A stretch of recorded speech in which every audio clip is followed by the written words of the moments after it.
Alors, bienvenue les filles dans ce nouvel épisode. Aujourd'hui, nous allons parler investissement, comment bâtir un patrimoine et organiser ses finances. OK?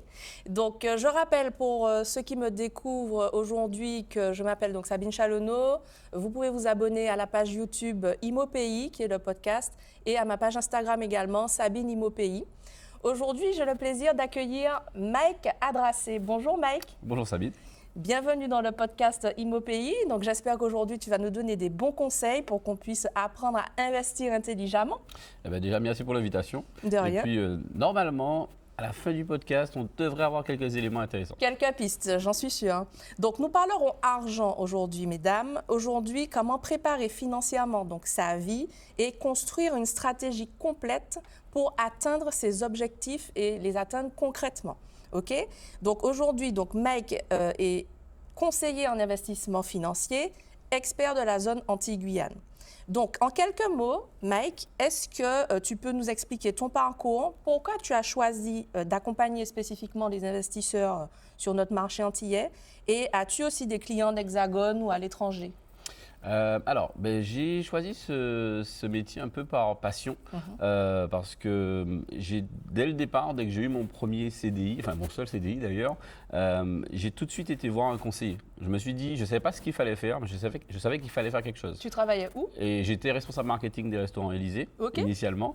J'y étais pendant 7 ans, quasiment. Et dès que je suis rentré dans la société, je me suis tout de suite renseigné pour préparer mon futur. Alors, je fais quelques petites choses. Et puis, j'avais décidé de quitter complètement la société en 2019, où là, il y a eu, juste après le Covid, réorientation, on se pose des questions. Comme nous tous. Et à chaque fois que j'invite des gens dans ce podcast, on me dit « Oui, c'est après le Covid que j'ai pris conscience que… » oui, c'est vraiment ça. À la base, c'était pas pour ça, mais je me suis posé la question, qu'est-ce que j'aime en fait, à part le marketing, la restauration. Et en fait, l'investissement, ça a toujours été une passion. Donc tu avais des lectures, des choses c'est ça. sur le sujet. Je me suis dit, pourquoi pas? Et j'ai commencé à me documenter, à me renseigner. J'ai assisté à un rendez-vous avec un conseiller et je suis tombé sur une approche que je n'avais jamais vue. Une façon d'accompagner les gens qui permettait de tout comprendre de A à Z en un rendez-vous. À quoi ça sert de s'organiser? Qu'est-ce qu'on peut réussir à faire? Et surtout, quels sont les leviers? D'accord. Et ça m'a parlé. Parce que j'ai eu 2-3 gestions de patrimoine dans mon ancienne vie. Et j'en ai gardé aucun parce que je ne me sentais pas connecté avec eux, on va dire. Et c'est ça qui m'a donné un peu la vision. Et là, j'ai contacté cette personne. Je lui ai demandé, mais explique-moi ton métier, comment ça se passe? Et ça a été un déclic. J'ai passé toutes mes habilitations, j'ai fait toutes mes formations pour pouvoir ouvrir mon cabinet en tant que conseil financier dans la Caraïbe et sur l'Hexagone, puisqu'on travaille essentiellement en visio. D'accord. Donc j'ai vraiment des clients un peu partout, jusqu'à La Réunion d'ailleurs. Ce qui me permet aujourd'hui d'accompagner mes clients, des personnes comme toi, comme toutes celles qui nous regardent, pour pouvoir bien s'organiser et puis réussir à atteindre leurs différents objectifs. Très bien, super. Maintenant, on va passer à la prochaine question. Et donc, j'aimerais savoir, on entend souvent que l'immobilier aux Antilles est cher et que c'est complexe d'acquérir. Quel est ton regard actuellement sur le marché en Guadeloupe, en Martinique? As-tu des astuces à donner à nos compatriotes pour s'adapter à ce marché? Alors, c'est sûr que le marché local est particulier, puisqu'on a plusieurs problématiques. Déjà, les terres ne sont pas extensibles, forcément. Petit territoire. Les endroits sympathiques, forcément, sont… prisés et donc les prix. Exactement. Ce qui fait que, c'est sûr, il faut avoir un vrai projet de vie pour moi si on veut investir correctement aux Antilles. Quand je dis vrai projet de vie, ça peut être soit parce que je veux faire ma vie ici, ma retraite, donc j'ai envie d'avoir mon chez moi. À ce moment-là, ce sera un achat vraiment qui va vraiment être pour son plaisir perso et pas autre chose. Son confort. Son confort, exactement. Ou si c'est un investissement pour pouvoir générer des revenus complémentaires ou autre objectif, là, il va falloir poser les chiffres, bien analyser la situation et savoir surtout, est-ce que je veux être un investisseur passif ou un investisseur entrepreneur? Moi, j'aime bien dire ça comme ça, parce que l'immobilier aux Antilles, il y a deux façons de le faire. Il y a vraiment deux façons de le faire et il faut savoir dans quelle catégorie on veut s'inscrire. On est d'accord. Alors, du coup, en ce qui concerne les freins, quels sont les principaux obstacles que tes clients ou clientes rencontrent souvent dès qu'il s'agit d'investir? Alors, les obstacles, le premier, c'est leur propre peur. Les croyances limitantes. Les croyances limitantes qu'on va avoir. Et on souffre aux Antilles, et je dirais en France plus généralement, de manque de pédagogie financière. Oui. Et les personnes ne savent pas en fait par où commencer. Et souvent, les personnes qui vont me contacter directement, c'est je veux investir, qu'est-ce qu'il faut faire?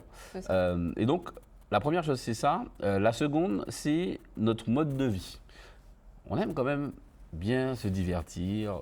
Oui, faire on est la les fête, champions dans chez ça, nous. j'ai envie de dire. Et c'est bien, attention, c'est important. Oui, oui, oui, oui. J'en fais partie, donc il n'y a pas de problème. Mais du coup, on ne prend pas toujours le temps de se poser et de faire de la projection. Qu'est-ce que je voudrais pour le futur? Et à ce moment-là, mais combien ça coûterait? Qu'est-ce qu'il faudrait mettre en place? Et les frais, en fait, ça va être donc ces croyances limitantes, notre manque de pédagogie financière, et puis le manque aussi, je dirais, d'accompagnement. Parce que malheureusement, on n'est pas assez nombreux pour pouvoir accompagner toutes les personnes qui le souhaitent.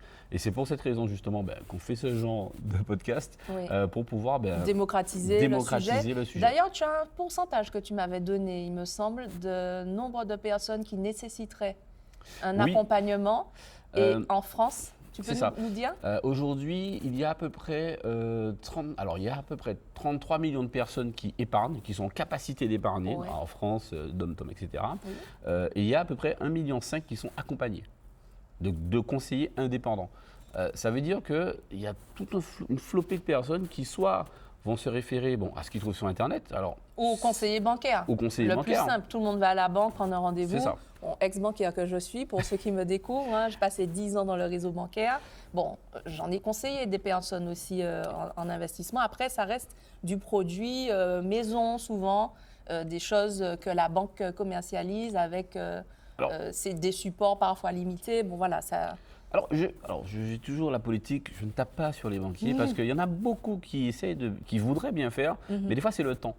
Parce qu'on ne peut pas, pour vraiment accompagner quelqu'un correctement, il faut prendre le temps de comprendre ses besoins, d'analyser sa situation pour proposer des solutions. Oui. Et le banquier n'a pas forcément le temps de Ouais, faire ça tout nécessite plusieurs rendez-vous. C'est ça le problème, c'est que quand même le client prend 1 ou 2 rendez-vous d'1 heure, on ne va pas assez en profondeur dans la découverte. Et c'est vrai qu'il faut accorder un temps assez long pour pouvoir rentrer en profondeur dans la connaissance et ensuite donner les meilleurs conseils à des situations bien particulières et adaptées. C'est cela. Donc, mais bon, je pense qu'avec tout ce qui se passe maintenant, les différents acteurs, même en local, qui essayent d'apporter en fait de la pédagogie financière. Alors, si je peux faire un petit clin d'œil à Jonathan de l'Argent Comptant, oui, avec qui, si tu nous vois, avec qui je travaille aussi, et il essaye vraiment aussi de démocratiser au sens large, au maximum de personnes. Tout à fait. L'Argent Comptant, pour le citer, très belle initiative associative qui démocratise tout ce qui est investissement financier au sens large. Donc vraiment tous les supports et tout. Et moi, je suis une fidèle cliente. Je vais à toutes leurs conférences parce que ces sujets-là me passionnent aussi. Et puis, non, mais tu as raison, il faut le mentionner. Là, on est dans une mouvance, j'ai l'impression, où les jeunes commencent à s'éveiller sur ces sujets-là et commencent à prendre les choses en main. Après, il y a de plus en plus de communication dessus aussi. Ouais. C'est une tendance. Avec les réseaux entre sociaux. Les réseaux sociaux, les applications, les personnes qui, comme toi, vont prendre un sujet spécifique, vont se perfectionner dedans. C'est ça. Et pouvoir après en parler très bien et accompagner correctement aussi les personnes qui souhaitent investir dans l'immobilier, pour ton cas. Donc, heureusement que nous sommes là. C'est ça, exactement. Et puis, faire prendre confiance aux gens qui se disent, c'est aussi pour moi. Tout à fait. Voilà, c'est pas que les autres. On voit des vidéos, des trucs, les gens là-bas qui font ci, qui font ça. Nous aussi, on peut le faire. Il n'y a aucun sujet. Maintenant, parle-nous de la gestion de budget. Comment tu procèdes avec tes clients? Parce que bien souvent, c'est ce qui nous fait un peu défaut, c'est qu'on se dit, je ne sais pas gérer mon budget, je ne vois pas où mon argent passe et tout. Donc, est-ce que tu as une méthodologie particulière pour la gestion de budget? Alors, en fait, on a une méthode de travail qui va être vraiment ultra complète. L'idée, c'est qu'on puisse comprendre à 360 la situation de notre client. Donc, je vais travailler avec une application, avec un tableau budgétaire qui va permettre d'identifier mais précisément quelles sont toutes les dépenses qu'on va avoir. le shopping, les restos, les vacances, les charges fixes, toutes les charges qui existent, et de pouvoir se rendre compte, déjà, est-ce qu'il n'y a pas le petit abonnement de 5 € que je n'utilise jamais qui passe tous les mois? Et puis on se dit, bon, ce n'est que 5 €. Mais si on fait ce calcul à l'année, ça fait 60 € que j'aurais pu réattribuer à autre chose. Et l'idée, c'est vraiment de faire comprendre à mes clients quelle est leur situation réelle. Soyez honnête avec vous-même. Prenez 3 derniers relevés de compte, on fait une moyenne. Ouais, et puis on pointe. Et on pointe. Même les cartes bancaires. Bien sûr, on pointe toutes les cartes bancaires, on se dit, est-ce que je passe pas un petit peu trop à la station? Est-ce que... Voilà. Il faut le faire au moins une fois pour avoir un vrai point d'état. Et une fois qu'on a fait ça, on se dit, OK, maintenant qu'est-ce qu'on fait? Et ça permet de déterminer précisément quelle est ma capacité d'épargne pour mettre en place des solutions pour mes projets. C'est ça. Sans que ça change trop mon style de vie. Parce que j'aime bien prendre l'exemple, c'est comme les régimes. Hein. Genre, j'en ai essayé aussi, ça marche pas si on est ça tout marche le temps. Voilà, ça marche pas tout le temps. Et puis après, on lâche. Donc le régime financier, ça marche pas tout le temps. Ouais. Par contre, si on sait pourquoi on fait les choses, j'ai un objectif précis, mais je peux effectivement adapter mes dépenses pour réussir à atteindre l'objectif. Et il faut que l'objectif aussi soit suffisamment motivant. Parce que si sûr. À la clé, vous savez que c'est acheter un appartement ou acheter une maison, forcément, ça motive un peu plus. En général. Pour garder une hygiène financière. C'est ça. Mais j'essaye quand même, on essaye quand même vraiment de ne. Enfin, il faut que la personne qui va mettre en place des solutions puisse conserver une aisance financière, en tout cas pour ses besoins, parce que il faut partir de temps en temps, il faut se divertir, il faut partir en vacances si on aime ça. Il faut souffler, mais si on a un objectif et qu'on sait que pour l'atteindre, il faut mettre une action peut-être très cash drastique pendant une période. Voilà, il faut savoir le faire. Et ça me fait penser d'ailleurs à un commentaire que j'ai reçu récemment sur TikTok, sur une de mes précédentes vidéos, où on parlait des jeunes Antillais qui avaient du mal à investir et M. Saint-Fort qui disait que si on n'a pas un budget de 200 000 € minimum pour investir en Martinique, on ne pourra pas acquérir une maison. Et donc, pour obtenir 200 000 € de prêt à la banque, il faut avoir 10% de 200 000 €, soit 20 000 €. Et j'ai un follower TikTok qui m'écrit, mais est-ce que vous voyez beaucoup de jeunes qui ont 20 000 € de nos jours? Je lui ai répondu, mais en fait, si on part du principe qu'on est un couple, par exemple, qui veut acheter ensemble, 10 000 € chacun, déjà, ça divise la poire en deux. Oui. Et 10 000 €, comment on constitue 10 000 €? En mettant 200 € par mois pendant 4 ans. Donc, vous ouvrez un PEL pendant 4 ans, vous mettez 200 € par mois dessus, et dans 4 ans, vous avez vos 10 000 €. Alors, je suis entièrement d'accord avec toi. Donc, il faut juste avoir cette vision de quel est l'objectif et on met la chose en place pour y arriver et dans un temps moyennement long, 4 ans, ça passe vite. On a nos 10 000 €. En tout cas, le plus important, c'est de démarrer quelque chose, de démarrer la réflexion, de s'organiser. Et alors, j'ai un exemple d'un jeune qui a acheté son premier appartement, il avait, je crois que c'est 21 ans. Il a fait un choix.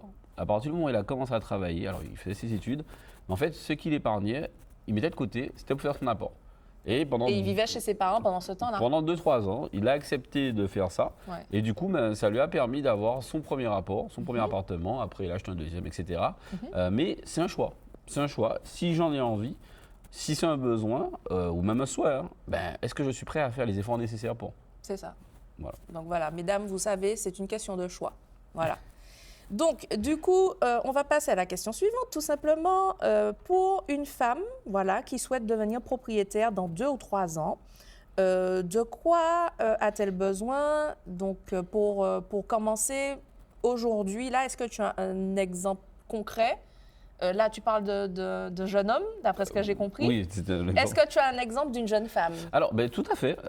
Puisque, alors pour répondre déjà à ta question, aujourd'hui, quelqu'un qui souhaite se lancer de manière générale, il faut, déterminer son projet. C'est-à-dire, est-ce que c'est un bien où je veux vivre? Est-ce que c'est un bien que je veux acheter pour de l'investissement? Voilà, qui serait un actif. Donc, déjà, parce que c'est pas du tout le même achat. Ah non, du tout. Parce que dans un cas, on va plutôt penser plaisir, dans l'autre, il faut penser plutôt business. Rentabilité. Au niveau de la rentabilité, est-ce que la zone, la location, etc.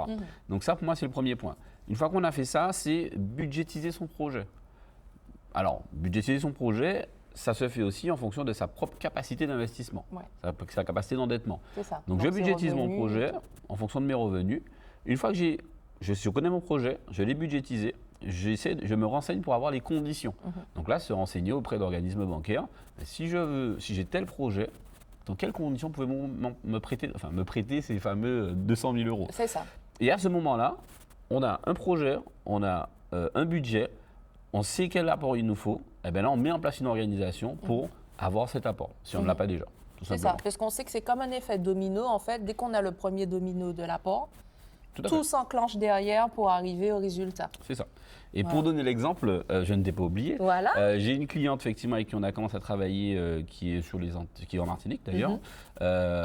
Première année, on a mis en place, on a réorganisé son budget, mis en place des placements, enfin des versements pour différents projets. Elle voulait travailler sa retraite. Elle voulait aussi avoir de l'immobilier pour avoir des compléments de revenus à la retraite, toujours lié à un objectif.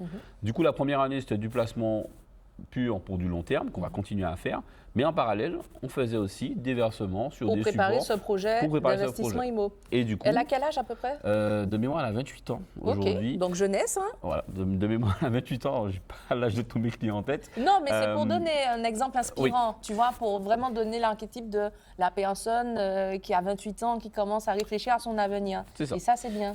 J'ai un autre exemple après, pas mal. Et du coup, 2 ans après, donc à ses 28 ans, elle a pu faire l'acquisition d'un bien immobilier. Et aujourd'hui, il sera très bientôt livré et très contente. Ça lui permet d'avoir. C'est ça. Et ça lui permet d'avoir. Alors, c'est un projet spécifique. Et ça lui permet donc au moins d'avoir ce premier pied dans l'immobilier et puis de continuer par la suite si c'est quelque chose qui lui plaît. Très bien. Et c'est grâce à toi. Il faut le dire. Tu as participé à la mise en place quand même. Parce que comme je l'ai dit à mes clients, ça reste votre patrimoine. C'est vous qui déterminez parce que je ne peux pas forcer quelqu'un à faire quelque chose. Non. Je vais faire des préconisations. Maintenant, si tu suis la préconisation et que ça fonctionne pour toi, je suis très satisfait. Et l'autre exemple que tu as en tête? Et l'autre exemple, en fait, c'est un couple. Ils ont 20 et 21 ans. Ils m'ont appelé. Ils m'ont dit oui.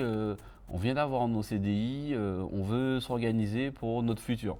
Déjà, j'ai dit bravo. Ah ouais. À votre âge, j'ai pas fait ça. Ah ouais, mais c'est clair, à 20 ans, on ne pensait pas à ça. J'ai trouvé ça fou. Et du coup, j'ai commencé à les accompagner. Après, entre-temps, il y a eu un projet qui s'est mis en place indépendant de ma volonté, mais une bonne nouvelle pour eux. D'accord. Qui fait qu'ils ont mis en stand-by parce qu'on gère bébé. On connaît ça, Mais la démarche, en fait, c'est eux qui sont... C'est eux qui ont initié le truc. Ils ont cherché sur Internet, conseiller en investissement financier. Et ils ont démarré un chat. Ils m'appellent, ils me disent oui, on veut faire ça. Incroyable. Non, c'est bien, c'est très bien. Et il en faut plus des comme ça. Et c'est pour ça que je crée le podcast aussi. C'est pour réveiller cette jeunesse-là, pour leur dire non mais mettez-vous en action, quoi, parce qu'il n'y a que ça qui paiera par la suite. Alors, on continue. Comment optimiser son dossier bancaire quand on est une femme, célibataire ou en couple, salarié ou entrepreneur, pour rassurer les banquiers? Alors, en fait, il faut bien comprendre qu'avant tout, et tu seras bien placé pour le dire, la banque n'achète pas un projet, mais achète une personne, un profil rassurant, quelqu'un qui sera en capacité, même en cas de coup dur, de pouvoir en fait payer le crédit. Donc du coup, c'est déjà avoir une gestion de compte impeccable. Clean. Voilà, clean. Le banquier voit que je peux épargner, ça met du bonus, que je ne suis pas à découvert, que j'évite d'avoir des virements BetClick, beaucoup de Françaises des jeux. Ah oui, mon Dieu, Seigneur, le loto, arrêtez. BetClick, machin, tout ça. Non, mais c'est des alertes sur les... C'est ça. Ça peut être de temps en temps, mais... Oui, mais ça veut dire qu'il y a toute proportion gardée. Voilà, sortez 20 € en espèces et puis allez jouer au loto. Exactement. Mais il faut éviter d'avoir... des trucs récurrents. Qui montrent un profil... qui est peut-être un peu... Enfin, c'est pas un profil que les banques aiment. Risque, ça fait un profil à risque. Exactement. Voilà. On rentre dans une case client risqué et c'est un peu bête. Donc c'est vraiment ça au départ, c'est première chose, s'assurer d'avoir une gestion clean. Après derrière, d'arriver avec un projet au niveau du banquier. C'est-à-dire que j'arrive pas juste en disant je vais acheter, qu'est-ce qu'on fait? Alors c'est un point de départ, mais plutôt avec... Je prépare un petit dossier, j'ai fait une étude, voilà, j'ai fait un petit business plan et je montre que Je ne suis pas arrivé les mains vides, j'ai réfléchi à un projet, Oui. j'ai envie d'acheter. Je connais déjà ma rentabilité future. Exactement. Je défends mes chiffres. Et à ce moment-là, ben, le banquier, il aura un œil différent. Donc C'est pour clair. moi, ce sera commencer par Parce ça. que déjà, il n'en voit pas tous les jours, des comme ça. C'est clair.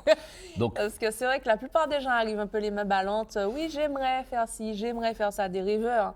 Et en fait, la majorité des rendez-vous qu'on avait, enfin que j'avais à l'époque, c'était plutôt ça. C'était je veux calculer ma capacité, mais je ne sais pas encore ce que je veux faire. Bon, c'est pas un souci, hein. oui, bien sûr. Il faut bien commencer par là. Commencer, c'est ça. Mais si vous êtes prêt ou que vous êtes prête à vous lancer et que vous voulez vraiment obtenir un financement, il y a une façon de présenter les choses. Il ne faut pas venir au doigt mouillé, quoi, j'ai envie de dire. En plus, aujourd'hui, on a quand même pas mal d'infos qu'on peut retrouver sur Internet sur comment présenter un dossier, comment faire un business plan. Alors, on demande pas de... l'IA en plus maintenant. On a l'IA qui fait ça très bien. On peut faire un dossier financier avec l'IA en 2 secondes. Donc, n'hésitez pas à vous renseigner, à vous aider. Alors, il me semble que c'est justement... Oui, l'objet de mon accompagnement Voilà, aussi. Si vous avez besoin d'être accompagné, n'hésitez pas à vous rapprocher de moi. On mettra ça en place. Voilà, parce que ça fait toute la différence. Et pour avoir discuté avec d'anciens banquiers aussi, il y a des dossiers qui vont directement sous la pile parce qu'il y a juste que le dossier soit clair, simple. Parce que bon, bien expliqué. Il ne faut pas qu'il faille trop chercher dans le dossier. Ouais. Simple, clair, il faut que ça les soit points concis, clés. synthétique. Voilà, ça donne un profil rassurant et le banquier il sera beaucoup plus à même de vous accompagner. C'est ça. Au niveau maintenant de la partie, donc se constitue un patrimoine. Donc, conseilles-tu d'abord d'acheter une résidence principale ou de commencer par l'investissement locatif? Alors, ça c'est la grande question. Ça dépend du projet de vie. Si mon objectif c'est d'acquérir plusieurs biens immobiliers, c'est en général plutôt recommandé de passer par du locatif en premier. Pourquoi? Parce que d'être sur du locatif, alors bien pensé, qui s'autofinance ou qui dégage du cash flow, voilà, ça permet de montrer au banquier déjà, je sais gérer une affaire. Voilà. Donc ça se passe bien pendant 2-3 ans. Et mon patrimoine se constitue automatiquement tout seul puisque mon locataire paye ma traite et mon premier investissement s'autofinance. Exactement. Donc ça facilite, mine de rien, un deuxième prêt immobilier pour éventuellement une résidence principale ou encore du locatif jusqu'à acheter sa résidence principale. Maintenant, ce n'est pas non plus incompatible d'acheter sa résidence principale en premier, mais dans des conditions spécifiques. C'est calculer et réfléchir. J'achète ma résidence principale, mais je sais que je ne vais pas y rester. Donc, il faut que je l'achète avec une logique de location derrière. Parce que, donc, une logique d'investisseur. Exactement. Mais donc, c'est un achat semi-plaisir. Exactement. Confort, mais en même temps, attention, dans 5-6 ans, je vais peut-être la relouer. Donc, il faut bien choisir mon emplacement et bien structurer la maison pour la relouer. C'est ça, parce que j'ai déjà eu un cas où alors la personne avait acheté d'abord son appartement pour habiter dedans. Bon, toute charge comprise, on était sur un T2, ça coûte à peu près 1 100 €. Alors, taxes foncières, copro, etc. Mais en fait, il n'a pas étudié le business, enfin c'était une femme d'ailleurs, elle n'avait pas étudié à ce moment-là, si je mets en location, combien je peux louer, est-ce que ça s'autofinance ou pas? Finalement, on a vu que là où c'était placé, c'était compliqué d'aller chercher un loyer à 1100, 1200 €. Ce qui fait que vaut mieux, si j'ai un souhait derrière d'acheter plusieurs biens immobiliers, commencer par du locatif, ou si vraiment on a envie au départ être un peu chez soi, il faut quand même que ce soit comme si on est le locataire qu'on voulait avoir. Ouais, je vois. Avec la logique financière qui va avec. Tout à fait, au niveau du budget, je comprends tout à fait. Très bien. Et ben, du coup, on continue. Quelle est l'erreur numéro 1 que tu vois chez tes clients lors d'un premier achat aux Antilles? Et comment les éviter? Est-ce que tu as des conseils à donner pour éviter des petits pièges, des petits trucs? Alors, je serais peut-être un peu redondant, mais en fait, c'est d'acheter avec le cœur. Voilà, c'est-à-dire oui, l'aspect coup de cœur, c'est trop beau parce que la vue. Je me vois habiter là. Non, en fait, si c'est un investissement, oui, il faut que le locataire se sente à l'aise, se sente bien pour que ça se loue. Mais si je rentre dans ce projet avec la logique de je veux que ça me plaise principalement, on peut faire des erreurs parce qu'on va avoir tendance à acheter à un prix qui nous semble raisonnable, mais est-ce que quelqu'un va vouloir louer ça à ce prix-là? C'est ça. Donc pour moi, c'est ça la première erreur, c'est vraiment de ne pas en fait au départ positionner comment dire, Se mettre dans la place. S'investir dans le bon projet. Ouais. Si c'est un projet locatif, je dois penser comme un investisseur, un entrepreneur qui doit gagner de l'argent. Donc comment on gagne de l'argent? Eh bien, il faut que mes revenus, moins toutes mes charges comprises et les impôts, il ne faut pas oublier, réussissent à financer au minimum mon investissement. À partir de là, déjà, on évite une première erreur. Parce qu'une fois qu'on est lancé dedans, ben, on peut être soit devoir conserver l'appartement un moment et ne plus avoir de capacité, ça coûte cher, voilà. soit le vendre en anticipé et soit pareil, on est coincé, soit quand on revend, on perd des plumes parce qu'au final, on avait acheté trop cher à cause d'un coup de cœur. Donc pour moi, le premier, c'est... le premier problème, ça peut être ça. Et donc, toujours réfléchir de manière très pragmatique. Oui. Les finances, l'étude financière avant. Et puis après, si l'étude financière est top et que ça me plaît, magnifique. Oui, là, c'est bon. Voilà. Y a certaines auditrices qui vivent dans l'Hexagone. Oui. Est-ce un frein ou une opportunité pour investir au pays? Alors, si on est bien organisé et qu'on a les bons interlocuteurs, ce n'est pas forcément un frein. Alors, je donne un exemple. J'habite sur Paris ou Bordeaux, peu importe, ou à Pau. Je dis ça pour un petit clin d'œil si mes clients de Pau regardent ça. Je veux investir en Martinique ou en Guadeloupe. Il faut que je sache qui s'occupe du bien. Est-ce que j'ai une bonne agence qui fait la gestion locative? C'est ça. Si c'est de la location saisonnière, est-ce que j'ai une bonne conciergerie? Donc c'est possible, mais il faut s'entourer des bonnes personnes. Après, derrière, il faut accepter, par contre, d'avoir peut-être cette rentabilité qui va diminuer, puisque plus j'ai d'intermédiaires, et forcément... Plus ça coûte des frais, des pourcentages sur les revenus qui rentrent. Mais comme je dis aussi à mes clientes qui font l'inverse, qui sont aux Antilles et qui achètent aussi sur l'Hexagone, c'est une question de projet. Si mon projet, la façon dont il est structuré, j'ai toutes mes assurances pour me permettre d'être tranquille s'il y a un problème, si ça répond à un objectif précis, on est bon. Ce n'est pas qu'une question de rentabilité, c'est aussi une question de futur et de projet. J'ai une cliente qui a sa fille qui va probablement faire ses études sur l'Hexagone, mais elle s'est dit, je veux financer les études de ma fille, en même temps j'ai envie d'investir dans l'immobilier, et en même temps, j'ai envie de préparer ma retraite. Comment j'allie tout ça? Parce que je n'ai pas des moyens extensibles. Là, en fait, je lui ai proposé un projet d'acheter un bien immobilier dans une ville étudiante, qui est un super lot, dans un campus, c'est à Dijon. C'est à Dijon, d'ailleurs, c'est livré cette année. C'est un campus où on a un tram qui passe devant la résidence. Tu as quasiment toutes les matières. En plus, il y a aussi un CHU pour des études pour les médecins. Enfin, il y a tout au même endroit, même si on ne connaît pas forcément ces petites villes-là. Et je lui dis, ça peut être intéressant, pendant qu'elle est jeune, tu achètes ton appartement, tu utilises ce levier pour défiscaliser dans ce cas-là. Une fois que tu as fini ta défisque, derrière, ta fille, c'est elle qui va probablement occuper le bien. À terme. Donc ça te fait un loyer de moins à payer, c'est ton appartement que tu payes. Mais à terme, une fois que tu as fini ça, en fait, c'est un cash, c'est du revenu qui vient dans ta poche pour tes revenus complémentaires. Et donc là, on a pu lier en fait un projet, un investissement à un projet précis, à deux projets précis d'ailleurs. Oui, qui englobait le tout. Et derrière, on a mis en place les assurances nécessaires pour que s'il y a un problème... Loyer impayé, tout ça. Oui. Donc, dans ce genre de résidence-là, en général, ça fonctionne très bien. Les produits sont calibrés pour et tout roule. Mais juste penser à acheter sa tranquillité. Il faut accepter. Ou si on ne veut pas l'accepter, à ce moment-là, il faut être prêt à prendre un billet d'avion s'il y a un problème. C'est ça. C'est un choix. Ok, super. Donc, si tu n'avais qu'un seul conseil à donner à celles qui nous écoutent et qui nous regardent et qui n'osent pas encore se lancer, ce serait lequel? Ne tardez pas, parce qu'il y a deux bons moments pour investir. Le premier, c'était hier, c'est fini. Et le deuxième moment, c'est maintenant. Parce que plus on attend, en fait, et plus finalement, on perd du temps. Et le temps, c'est votre ami quand on parle d'investissement. Si on a des projets pour le futur, c'est pas compliqué. Si j'ai besoin de 10 000 euros dans 5 ans, si je commence maintenant à épargner pour ça, ce sera beaucoup plus simple et facile que si je commence dans 3 ans. Donc n'hésitez pas, faites-vous accompagner, posez les bonnes questions. Les personnes que vous allez avoir en face vont normalement réussir à vous permettre de trouver une organisation pour vos projets. Et puis derrière, on devrait arriver un résultat. Forcément, plus on commence tôt, meilleur c'est. Exactement. OK, donc ça, c'est le conseil à retenir, les filles? Commencez maintenant. Commencez maintenant, n'attendez pas. Il n'y a pas de bon moment, on attend que la crise passe et tout. Non, on fait pendant qu'on est là. OK, donc la prochaine question, c'est où peut-on te trouver si on veut approfondir ces sujets? Alors, deux options. La première, contacter Sabine. Oui. Elle a mes coordonnées, forcément. Directement, vous pouvez me joindre par Instagram. N'hésitez pas à m'écrire Sabine Imopéi en DM et je vous mettrai en contact avec Mike.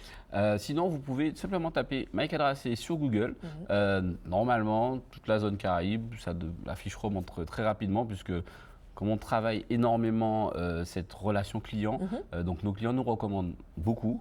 Je les remercie s'il y en a qui voient cette vidéo. Mais s'ils te recommandent, c'est parce que tu es efficient et professionnel. Tout à fait, tout à fait. Et donc du coup… On ne recommande pas les mauvais. Oui, d'accord.